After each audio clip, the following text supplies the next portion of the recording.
Oppo just launched their newest selfie expert in the F series of smartphones, the Oppo F5. It's time to show you guys what's inside its packaging and give the phone a quick go around before we take it for its full review.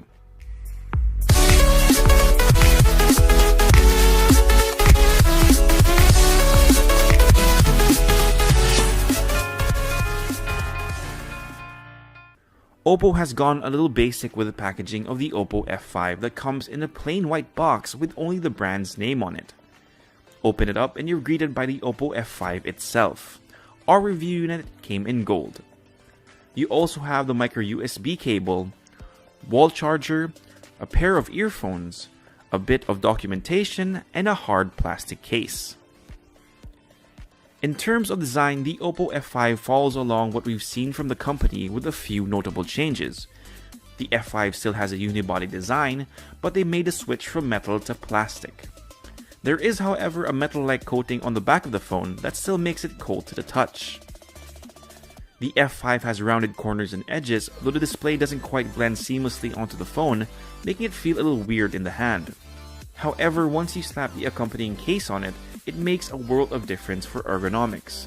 Plus, you have an added layer of protection for its polycarbonate plastic build. Let's talk about button and port layout. You have the power button and access to the SIM tray on the right of the device, and we're glad to see that Oppo has gone with a triple slotted tray, so there's no need to choose between added storage or a secondary SIM card. On the left are the volume buttons, and on the bottom are the 3.5mm jack, micro USB port, and the speaker grill. Like most devices in the mid-range segment, the Oppo F5 adopts a display with an 18:9 aspect ratio that measures in at 6 inches at full HD plus resolution, giving us a pixel density of 402 pixels per inch. The display is vibrant and is bright enough to be used outdoors. It's nice to have the added real estate, but as usual, not all apps have adjusted to the new aspect ratio, and since most content is in 16:9, expect to see those black bars when watching videos on YouTube. Above the screen sits the 20-megapixel front camera of the Oppo F5 with an aperture of f2.0. It's now equipped with an AI beauty mode, and essentially the AI functionality can detect facial features and adjust the beauty mode on the phone to an appropriate level. Plus, from what we've seen, it adds the right amount of software bokeh as well. Flip the phone over and you have the 16-megapixel rear camera tucked on the upper left-hand side of the device.